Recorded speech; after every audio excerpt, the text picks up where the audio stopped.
Hi, and welcome to Have a Chat. I am your host today, Veronique Arsenault, and I am joined, of course, by my stunningly beautiful, wonderfully giving, amazingly intelligent co-host, Judy Loche.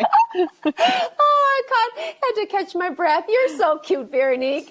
I love you. We all have to have someone to cheer. We all need our cheerleaders, right? So thank you, and back at you. How are you this hot, scorching day? Yeah.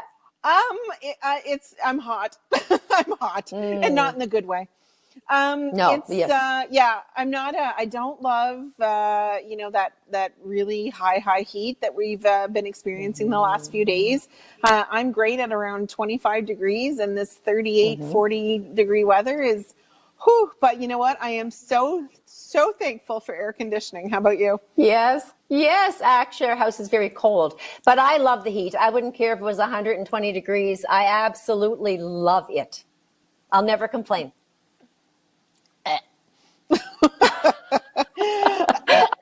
I'm good. Yeah. Unfortunately, of course, Audrey isn't here with us today. She is flat out at work. They were able to reopen there a couple of weeks ago, and trying to get everybody in and trying to get her business back on track.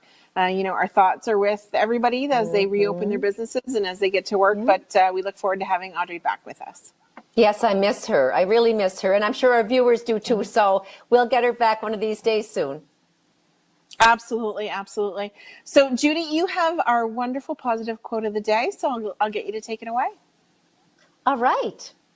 It says, "It's beautiful to be alone. To be alone does not mean to be lonely. It means that the mind is not influenced by society." And that was by Jiddu Krishnamurti.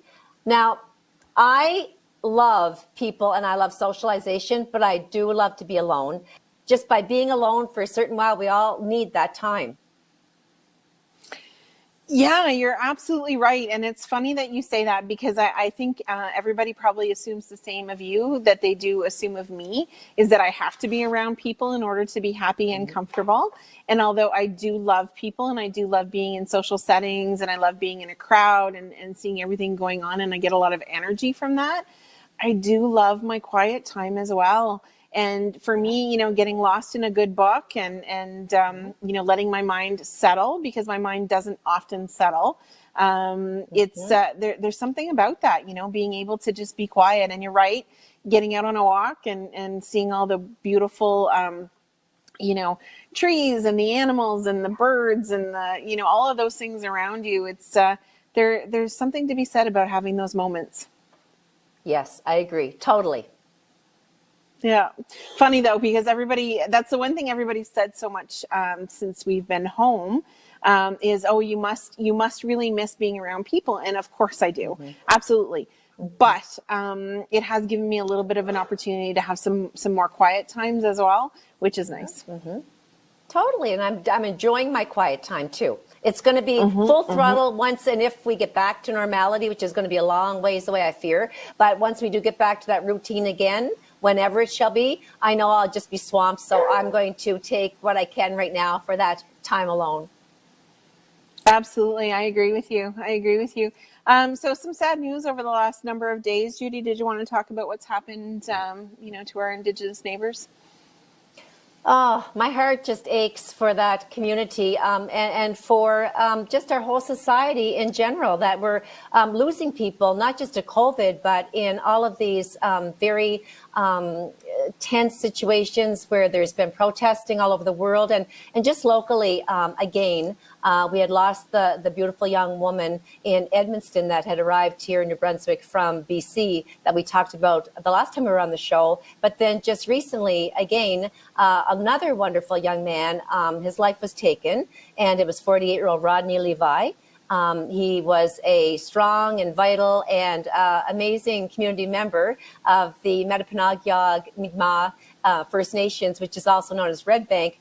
And again, I was not there, and I do not know all the facts. I just know that in that situation, there was an RCMP officer involved, and it was involving, a distress call.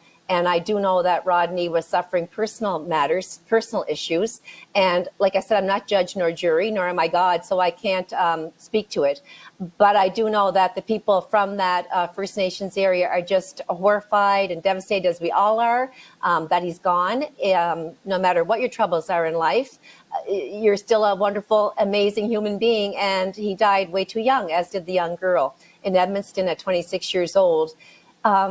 Yeah, it's very sad. He was very well liked by everyone that knew him. And they said he reached everyone in a special way with his humor and just a fun guy to be around. So God bless his soul. And he's at peace now. And to his family members and all of the Metapanagya community and all Indigenous First Nations people, our hearts are with you. Absolutely, and it's such a difficult time, as you said, Judy. Around the world, with the protests that are happening, and with the police officers that are struggling to reach out to the people around them and to get their job done. It's just a difficult time, and I think the best thing that we can do is to educate ourselves, and to help to educate those around us on what each of us is facing, and just because you and I don't face something doesn't mean that it isn't real or that it doesn't happen. And so, I think that's my biggest takeaway right now is I need to learn. I need to listen. Yeah. I think that's the biggest thing. I need to listen to what's going on around me. Exactly. And you're torn, and all these people on Facebook and opinions and the media sensationalizing and having rumors out there. If you don't see it for yourself, you don't know the facts, it's pretty hard to call it as it is. And we do need our police force. We most definitely do need police, or we'd be in an awful situation. But they're looking at the overall, revamping things and changing things up, which is, to me, so necessity. It's a necessity. And also that we have to put more funding into mental health and addictions and social services. It's just very much lacking in funding, and there lies a lot of the problem with what's going on in the world today. Absolutely, and you're very right, Judy. And I know that it's a passion project for you with bullying, and for me with mental health. And we've talked about mental health education so many times, you and I. We need to talk about that more and more. And I think we need to put more money into it. We need to talk about it and take the stigma away. And there's just so much going on in the world these days that it's hard to keep up, and it's hard not to feel overwhelmed. But take a piece and do what you can. Yeah, you're right, Farrell. Yeah.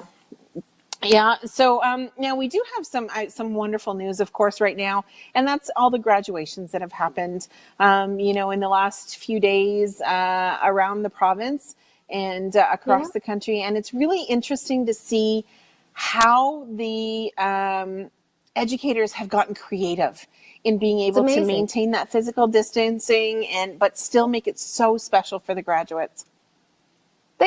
They've celebrated anything as far as bursaries or scholarships, awards that the students got. They personally delivered them and went from home to home, giving them out to the graduates. And so they had, gatherings with social distancing where they were able to put their beautiful, expensive, gowns on, and the young men in all of their tuxedos and suits, and make it, it's what it is. It's a terrible year to have one of your graduates go through grades 1 right through 12, kindergarten through 12, and not have that hoopla, as I said before, with all, what we had and what my sons had. It was just so fabulous. But just the same, as you said, they're being celebrated, they're being recognized, they're achievers, no matter what way you look at it, and they're getting some attention into the fact of, pictures out there of them making the most of their graduation. Absolutely. And I loved the drive-in graduation idea. We got to see the video of course, James M. Hill this last week and Miramichi Valley, and then of course, and so many across the province. But, the drive-in graduation, I love that, where, everybody got to literally drive in, their families were in their cars, and they got to walk across the stage and get their diploma. So kudos to them, kudos to the educators, because they really did make it special. They certainly did. And congratulations to one and all and the entire Anglophone District North, and wherever you are that you may have graduated. Job well done. Absolutely. Absolutely. Congratulations to the graduates. Now, Judy, we always like to have a little bit of fun, and we always like to make each other think on the show. So I'm pretty sure you have a thought-provoking question for me and for our viewers today. We thought we might just spontaneously do something fun and lighten things up a little bit as we do occasionally. So, Veronique, my question for you, that's kind of fun, is if you could play any female lead in any movie that you've enjoyed, first of all, maybe the movie that you've enjoyed the most, who would that person be, and in which movie was it? Whew. That's a good one, Judy. Okay. Well, I think it would probably be a superhero. Okay. I am a total Marvel comic, Marvel universe kind of buff. I've watched all the movies. I've been to the theater to see all the movies. So I don't know if it's Widow or if it's Captain America, or I'm not 100% sure there, or one of Charlie's Angels. Ooh, well, there. It's quite a change up from one theme to the other, isn't it? But those are great. I like your selections. I really do. Yeah. Well, you know what? It's that strong, female hero that can do anything, and that can save the day just like everybody else, and still have a little bit of fun and look great. Well, you know how prissy I am. I mean, anyone that knows me knows I love dresses and makeup and all that stuff. I think I would love to have played the part of Kate Winslet as Rose in the Titanic. Just Titanic. Yes. It's not the Titanic. It's the movie Titanic. I would have loved to have been her in that role. I think it was drama. It was romance. It was challenging. It was a true story, basically based on that.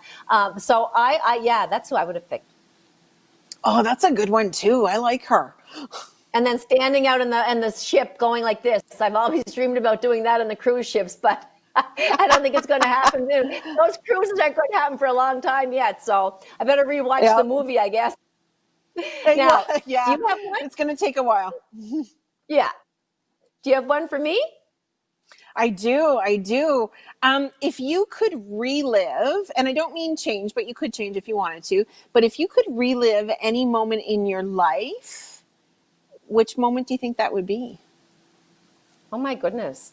I mean, getting married for me was amazing, but and I can't say that one birth of a child was more special than the other, but it would definitely be having my babies. But my first baby, actually, as painful and agonizing and torturous and deadly as it was, yeah, I would do it again. I mean, I'd have to be on some kind of a drug, I think, the next time. But yeah, for sure, it was the most amazing experience of my entire life. Well, and your wedding was spectacular. I got to be a junior bridesmaid in that one, so I remember that day quite well too. So that was a good day, and it was we had a lot of fun. We danced the night away at the exhibition at the time. And you're still as beautiful as you were, Veronique, back then. I mean, you were just you're gorgeous. But even then, like as a young girl, not even bloomed into adulthood, you were so beautiful with your little red and white dress I'd picked out for you and your curls and just that sweet, sweet face. So it was an honor to have you in our wedding party. And where do the years go, right? I mean, it's incredible that was 1988. Yeah, I know. I was just, I feel 88. I was just 16. I was just a week away from being 16 when I got to be in your wedding. So I remember I just felt so glamorous and we had such a great time. And Dad, of course, was the MC for your wedding. So that was fun. I'm just, my dog my dog is backing up on my foot. She just sat on my foot. Dogs.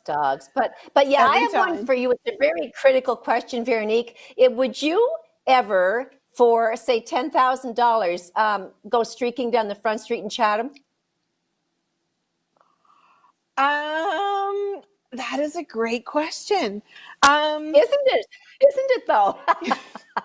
On a day like this, hot, suffocating, would you do it for $10,000 with a whole lot of people standing around? I would do it if I got to pick the time of day. No, no Like if I could deal. do it, No deal. if I could do it at midnight on a Monday when nobody was around, absolutely. For 10,000? Oh, You know what? You'd have to up it a little bit. okay. $10,100 and we're good to go. Oh my gosh. We have to laugh. Would you do it? No, no, I would not do No. it. Not if it was, even if it was midnight or 2 in the morning, I'd be afraid that someone might be around. So no, I don't think I would. Oh, Yeah, I think, and if I think back, I would have done it like in the 90s versus yeah, now, right? Because there was less cameras around in the 90s. So nobody would have videotaped it. yeah, I was a little fitter in the 90s, so I would have yeah, been less conscious. And yeah. 10,000 back in the 90s would have been great. I know. But you know what? We've got to keep it light. I know we're out of time, but I just want to say that Veronique and I, and we're missing Audrey, but the two of us are trying to keep things, even though we're informing you as to what's going on to the best of our ability on a current level. We also want to have fun on the show. There's just too much heaviness, and we want to bring some light to this. Absolutely. So we've got a great guest coming up in our next segment. Terry Mullen will be joining us. So don't go away. Don't go too far. You want to hear what he's got to say. We are always lucky with our guests, and we can't wait to have a chat with Terry. So go grab a snack, go grab something frosty, and come on back right after the break.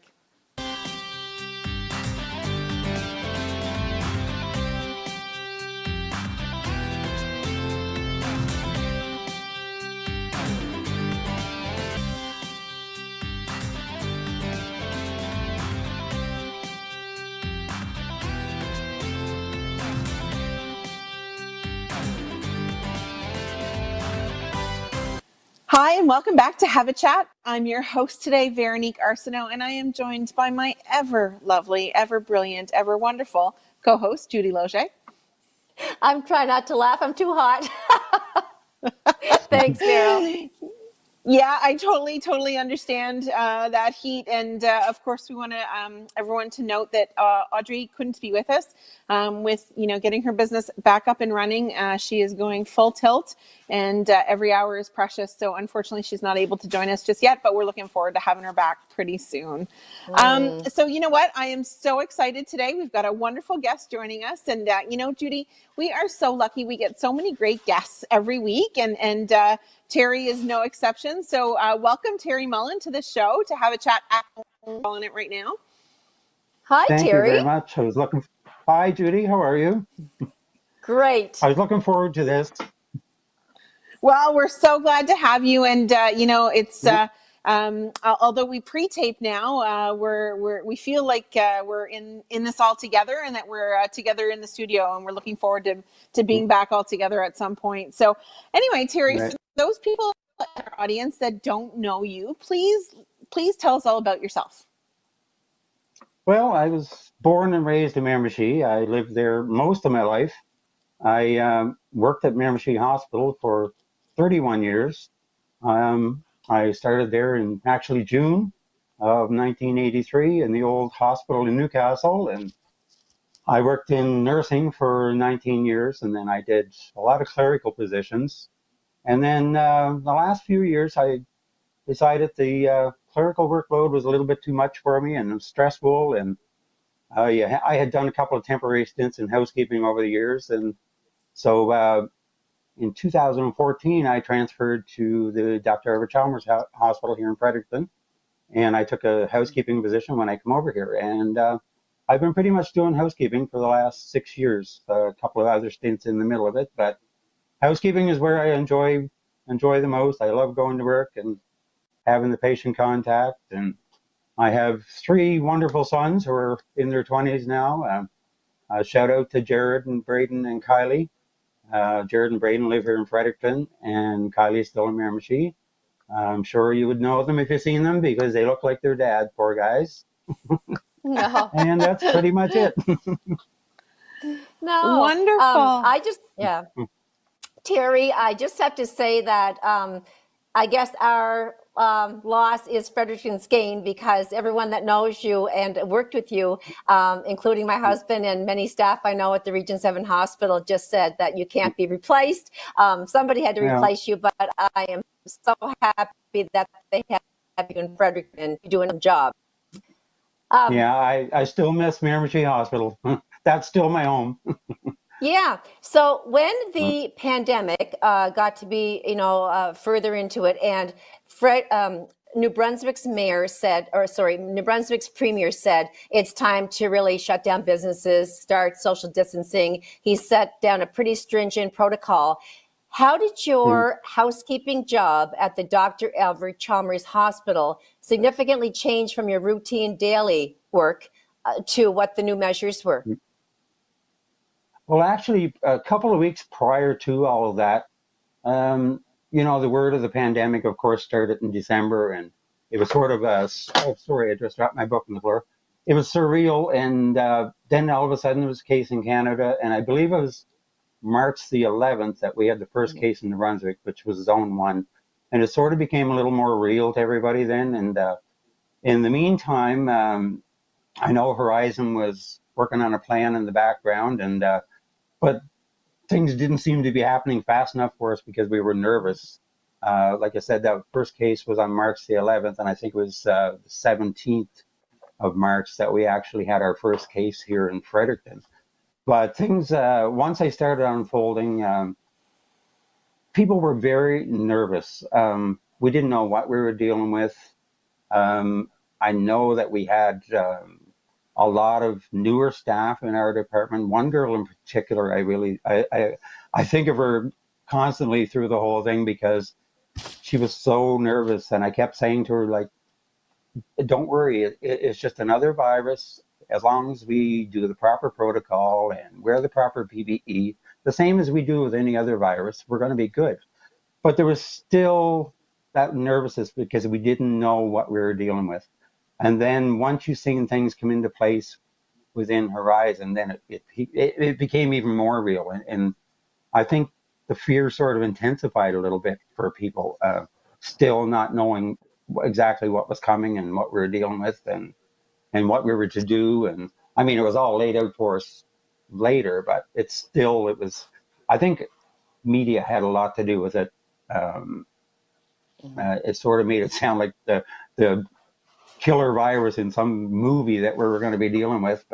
But anyway, as it unfolded, like I said, Horizon really put some good things into place, and they were working in the background. Sometimes we didn't know that, obviously, but there was a lot of tension in the workplace, and some people were like visibly upset and distraught, and people just didn't know what they were going to do or how they're going to deal with it. But it unfolded, and it all came about with, the plan came about, and people's nerves sort of settled a little bit after a while. But then, of course, at probably the first part of the whole testing thing, the hotspot was Fredericton. So again, we were very nervous here, So again, like there's still people unsure what we're dealing with, and so yeah, a lot of bad nerves, or a lot of upset nerves, and upset people. Yeah. Yeah. So, Veronique. Was there a big change though in what you had to do day to day? Like, I mean, after having been in your position for the last 6 years or so, I'm sure you've gotten very used to what you're doing on a regular basis. So patient is different, but did your day start to look differently after the pandemic hit? yeah, the day started well. At the first, there was no talk of social distancing or anything like that. Pretty much the main focus at the first part was we had to clean touch surfaces like door handles and hand sanitizers and handrails, and those things are done normally once a day on the units, but that was the focus now. So it sort of took us away from the normal routine cleaning that we did in a patient room every day. Those were the focal points. We had to clean the desks and the telephones and things that are being touched constantly, and we had to just keep constantly cleaning those over and over. But I mean, still, we had to do the rest of our work too. But there's just the focus of our work changed, I guess. Yeah, Yeah. I guess my Mhm. question next, Terry, would be in relation to masks. Could you touch on that as far as your workplace went and what they were telling you to, regarding the surgical masks versus the other N95 Mhm. masks? Right. Yeah. When this all started, and like I said, everybody was so nervous. Again, we didn't know what we were dealing with. And at that time, a few of us were Googling the World Health Organization, Center for Disease Control, trying to get what facts we could. And it seemed everything that we read said N95. Mm. This is in the early stages now. So, I mean, all of a sudden, we're being told at work, well, no, you don't need an N95. You just need a surgical mask. You have an N95, which was an aerosol or whatever used. Well, there was a lot of upset people about that. And it was just what it boiled down to was education. We didn't truly understand the reasoning behind it. And like I said, I'm a no fault of Horizon. I think it was just the master plan was let's get everything else in place. We'll settle the people's fears. We'll have these sessions. But like I said, it was when I was told, I was one of them. I was one of those people who said, no, if I go into a patient's room and it's even suspected COVID-19, I want an N95 and nobody's going to tell me I can't have one. I had that attitude Mm-hmm. myself for a while.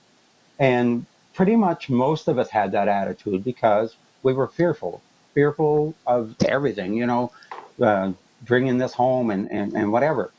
Mm-hmm. But after, I'm not even sure the timeline. It didn't seem very long, a couple of weeks, maybe, if that. I don't even know if it was.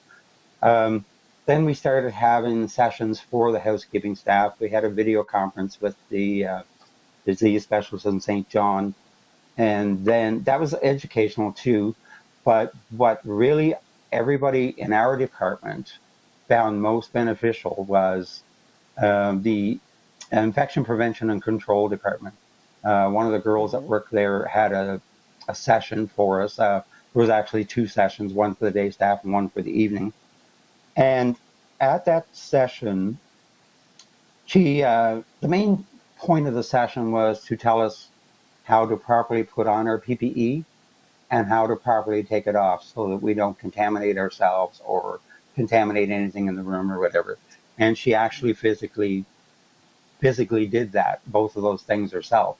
And so that was good because I discovered that I was always taking my gloves off first, and not supposed to. Oh. But anyway, which was good. But also at that session, she got into there was questions asked about the mask, and Aaron really explained it best. We deal with a lot of different viruses. There's different types, and one of them is contact droplet, which is like a flu-like virus. The droplets are heavy enough that if you cough, they're going to project out a few feet and drop to the ground. So that is why they were saying a surgical mask. Well, when we asked the question, like, where does the N95 come in? They said it's only if, and she explained it very well, it's only if there's an aerosol used, like the Maximus machine or oxygen or even a puffer. Because what that does, it breaks those particles up and makes them finer. And they're not contact droplet anymore, they're airborne. So when you have something airborne, that's when you need an N95. So when she explained it, it just seemed like, oh yeah, like the light bulb come on for everybody, and there was no more of that demanding N95 masks and stuff like that, right? Like it sort of changed. So I guess it just proves the old adage that education is key, right? So yeah, Yes. it really settled. And kudos to Erin in infection control. She really settled a lot of people's minds that day, whether she's aware of it or not. Mm-hmm. And you're right, Terry. It's that ability to be able to ask the questions and to get the information that you need that provides you with that Mhm. sense of security, right? So, Right. kudos to them, as you said, to be able to provide you all with that session to calm your fears and very justified fears. I think most of us probably have had them, over the course of the pandemic. And you all more so because you're dealing directly with those patients. And so Right. let's talk a little bit Right. about what that protocol looks like when, because you have had COVID patients at the Hmm. Everett Chalmers Hospital. So how did that, Right.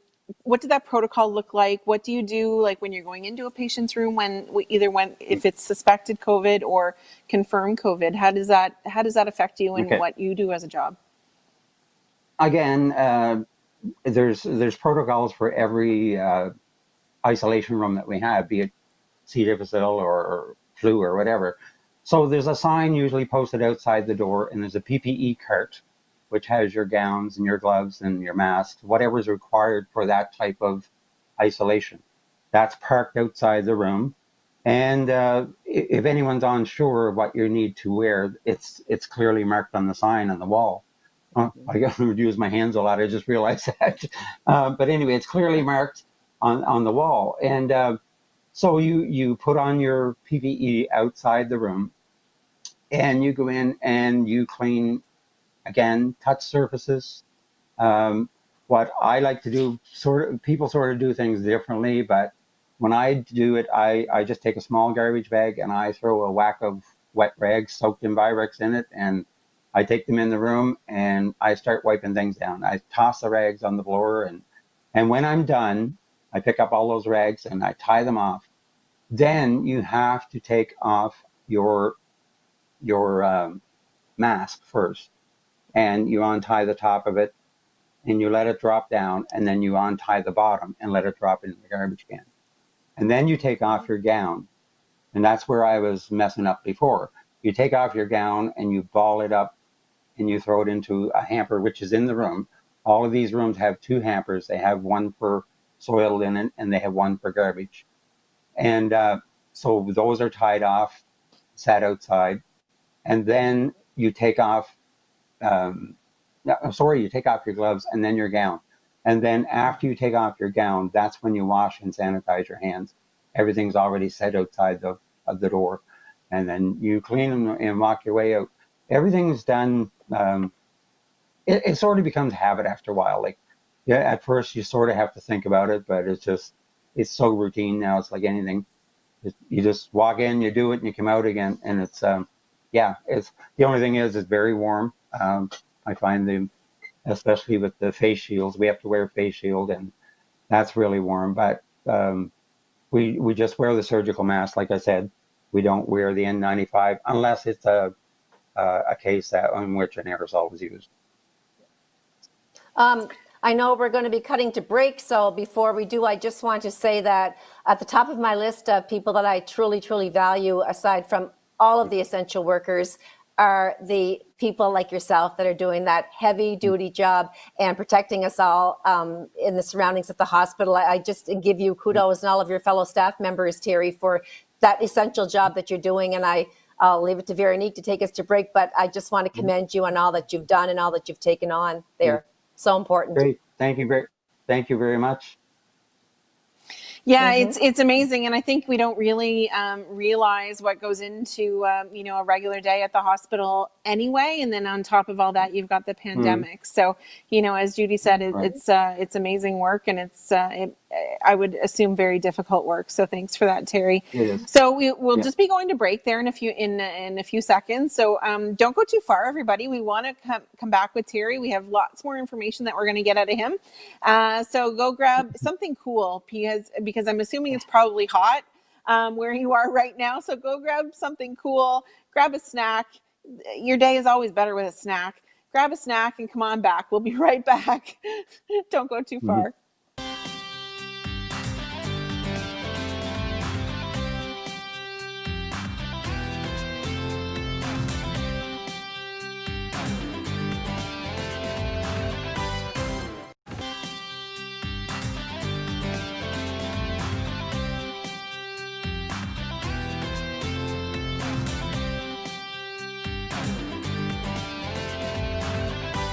Hi, everybody, and welcome back to Have a Chat. I'm your host today, Veronique Arsenault, and I am joined by my ever wonderful co-host, Judy Loge. So nice to be here with you and our wonderful guest this afternoon. I know. We're very Thank you. excited to continue the show with Terry Mullen, and he's been giving us some great information about everything that he does at the Dr. Everett Chalmers Hospital and everything that he's gone through with this the COVID pandemic from a work perspective. So we're so lucky to have you join us today, Terry, and welcome back to our last Thank segment. you. I'll get Judy to kick it off with her question. Well, I've Okay. known Terry for a long time. It's my great fortune to have I guess Mm, I can call him a really good friend. And so right. I do care about your well being as far as your workplace goes, but I also care about you in your home environment. And I know that you live, I believe, with two sons that are with you. And so, what are your worries in regard to that? They're young men and they're coming and going, and you're trying to be super cautious at work and taking great care to, go home and shed the Mm. clothes that you've worn to work or whatever. And so just talk to us about your personal life in regard to safety measures, social distancing, and the fact that you do have two sons you're trying to kind of look out for Mm. and their comings and goings as well. Right. Yeah, I do have, actually, Jared moved out, so only Braden's living here now, but they Okay. were both here. And yeah, it is a fear because, we deal with all these other viruses and you sort of do your thing at work and you come home and you change and you don't really think about it. But again, at that time, we didn't know what we were dealing with. So I was coming home and like you're washing your clothes. We do have our gowns on and stuff at work and you shed those. But when you come home, you sort of think, I wonder if something's on my pant legs or on my sleeve of my shirt or whatever. So like I would go right into the washroom or laundry room, I'm sorry, and throw my clothes in there. And I talked to the boys both, like Braden. Braden sort of didn't believe the whole thing. He thought it was a whole lot of hype. And I said, Braden, like this is real. Like I'm seeing really sick people. And it took him a while until he got his layoff notice, and then he realized, oh wow, this is real. But Yes. yeah, so it became a little more serious for him at that point, I think. And up to that time, he didn't really think very much of it. He just thought, oh, it's another flu-like thing, which a lot of people say, and it's definitely not. But yeah, that concern was there. So, like I said, I would come in the door, go right to the laundry room. I usually left my clothes in there in the morning to change into, and then go jump in your shower. But it's a fear, and like you're working front line with this. I'm in those patients' rooms cleaning, and you're coming home. You're thinking all the way home, like yeah, I wore my PPE, but I don't want to be near people. Like I travel city transit at the time, and I'm thinking, oh gosh, like it was in the back of your mind the whole time. But I mean, we do everything that we're supposed to do, but it's still there, or it was still there, I should say. Mm-hmm. But Veronique? Yeah, Terry, you must find it pretty hard listening to, and our hearts are with Camilton and Zone 5 and the mm, region and everything that they're going through right now. But you must find it hard to hear about all the healthcare workers that have been diagnosed, mhm. since the last cluster developed. And like, does that, do you have those moments where you're like, I just don't know if I want to do this anymore? Oh, I I didn't really think that the whole thing was getting to me. But about a month ago, it was when I was at the grocery store, and I got in there, and it was just I was in there 5 minutes, and it was like I actually had a minor panic attack, and I said to my son, "I gotta go. Like you're gonna have to finish the shopping." But and in regards to Hamilton, I know there was a lot of upset people about what had happened in Hamilton and how that all came about, and I understand that because New Brunswick was doing so well, and then all of a sudden this happened, and we have like 30 some cases, I believe now. I don't know. But I guess what we're talking about at work lately, the last few days, is the healthcare workers. And I guess I'm kind of concerned again because we sort of actually had the discussion on N95 again, because I'm sure those workers are doing the same protocol that we're doing. So if they're doing what we were doing, how come they're getting infected? So I don't know. It's a question in the back of my mind again.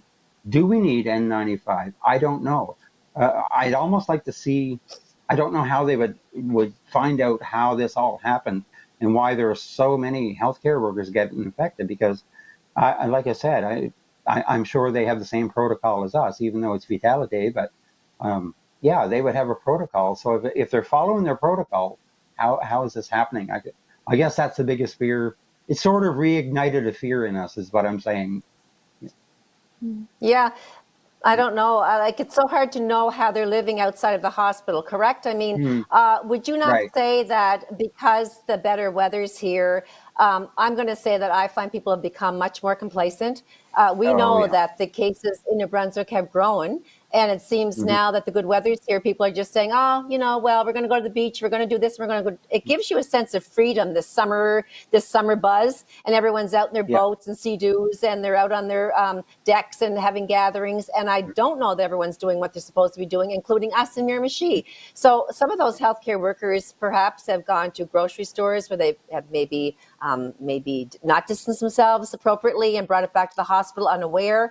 But I do think, don't you, Terry, agree that people are letting go of the reins a little bit too freely right now at the moment? Oh, I totally agree. And my friend at work, I currently work at the Fredericton Downtown Community Health Center, and my friend there, Sue, and I were talking, and we said we were outside on our break the other day, and when you see the traffic that's going, and you see the number of people that are walking down the streets, and very few wearing masks, and very few social distancing.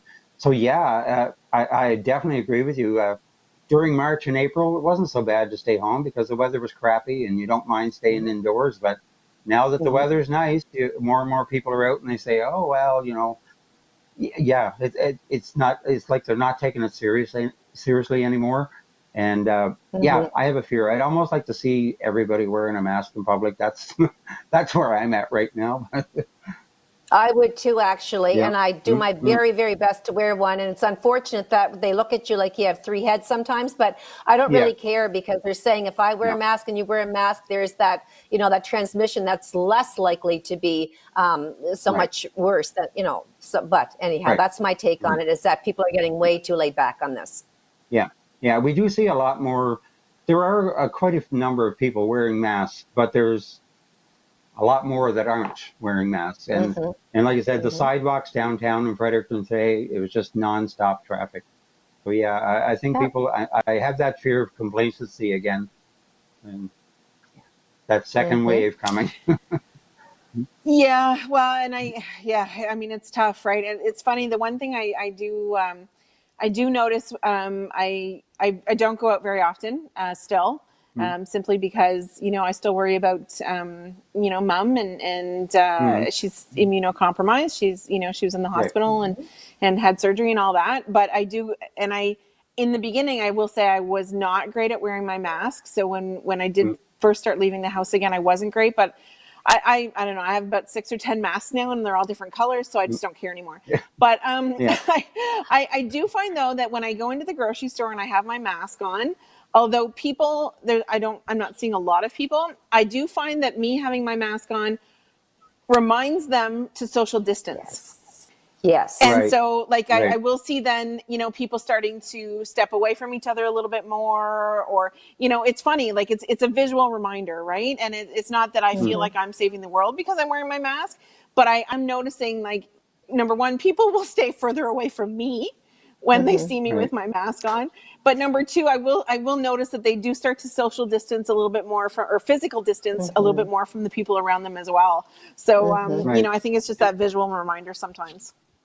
Yeah, Hmm. exactly. Yeah, yeah. I would Terry, like to see them. Mm, what saddens me, though, is that people, unless they've lived it or have seen videos on it, watching very closely to the mm, news, they don't really realize that this is, they know it's a deadly virus, but a lot of them, mm, that it can be actually to those who have conditions, the elderly, but it's not just the elderly, it's the middle aged and it's the young people, actually. Everyone and anyone can be affected by this, it's showing.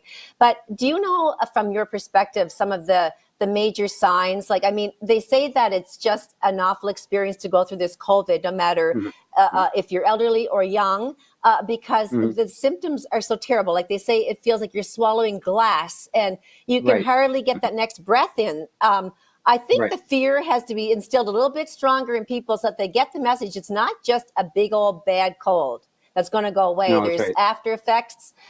You must see and read a lot about that as a healthcare professional. Yeah, yeah. And one of the biggest things that I witness is the respiratory aspect of it. Like you say, people are literally like gasping for breath, and they're fevered, and yeah, it even looks worse than a cold, is what I'm saying. Like there's no describing it until you actually see a sick patient with it. But I Yeah. haven't like I'm not really exposed to it too much now. Like I said, I'm downtown at the community health center where we have one of the COVID testing sites, and the other one is uptown.